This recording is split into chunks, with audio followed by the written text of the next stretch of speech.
Again to another episode of Fish Keeping Jamaica. Welcome to my channel. Okay, look at my containers. Look at my mini ponds. Anything different? Let's look a little bit at the clips I did. Well, some clips I actually have about a year and a half ago. My ponds, how they look. Okay, now that you have actually looked at them, bearing in mind you're still looking, yeah?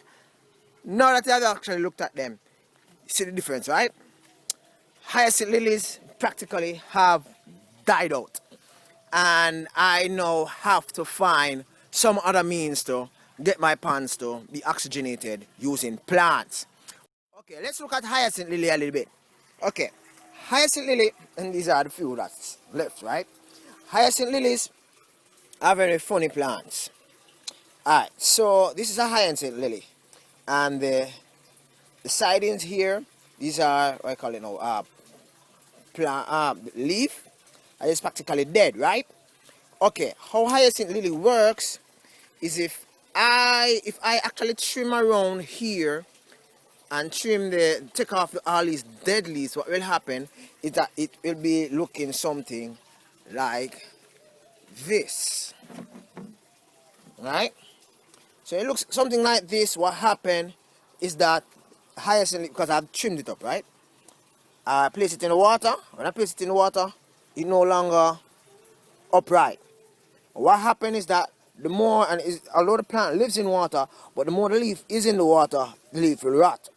So therefore, you need to you need to find a position for the plants to stay upward, or else it will just rot away and eventually die. Sometimes it depends on the climate in which it is at. The leaf might end up pointing upward towards the sunlight quick enough before it starts to rot. Okay, so in addition to that, what you need to know about hyacinth lilies is that once the middle section here of the plant is gone, no matter how fluffy around the sides look, right? Once the middle piece is gone, practically the plant is dead, because all plant leaf actually originates from the center.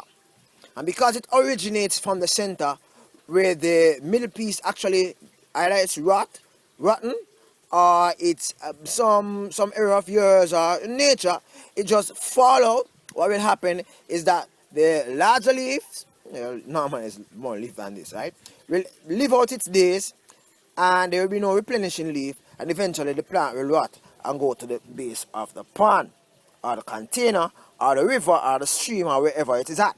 Okay, so what's so significant about the hyacinth lily? Now, the hyacinth lily usually have web-like roots, right? And these web-like roots, they spread out, well, as you can see, this one have no web-like roots, right? These web-like roots actually spread over the water surface. Now, when it spreads over the water surface, what happens is that whenever you have fish species, this is like probably about 60% gone. When the web-like roots, these are some of the roots, right, do spread, in its younger days, younger days, it actually spreads out in the water. So your life bearers, actually, when they actually have babies, the babies will go in the roots and actually hide, right? And that's a very good camouflage, protecting them from the other fish that exist within the system, from consuming them. Alright, now that that's out of the way, in the sense that practically I don't have any, as you can see, right? It's gone. My source of hyacinth lilies dead. The water is polluted, and where I usually get it, the water is polluted, and I'm definitely not going into that toxic water to get any plant. Okay, so in an effort to actually oxygenate my ponds, I've gone to the local river near me, probably about roughly 0.5 kilometers, or where they say about 1 mile, about 2 miles up down the road. And I've actually gotten these plants, right? And these plants are what is actually keeping my ponds afloat, right? So Still, the flies go into the plant and hide from the bigger fish, and that's how the cycle of life actually goes on in my pond, right? So these are the plants I am using now. Disadvantage of these plants are that they don't shade. They see the middle of this one gone, middle of this plant gone. So practically this hyacinth lily is dead, gone. Make no sense. Put it in there, right? It will just add to the bio load in my pond. Right, I am going to be cleaning this pond very shortly. Some convict cichlid flies in it, and I'm having a little water issue, so I'm just allowing it to stay there for a bit. But that will be sorted out in due course.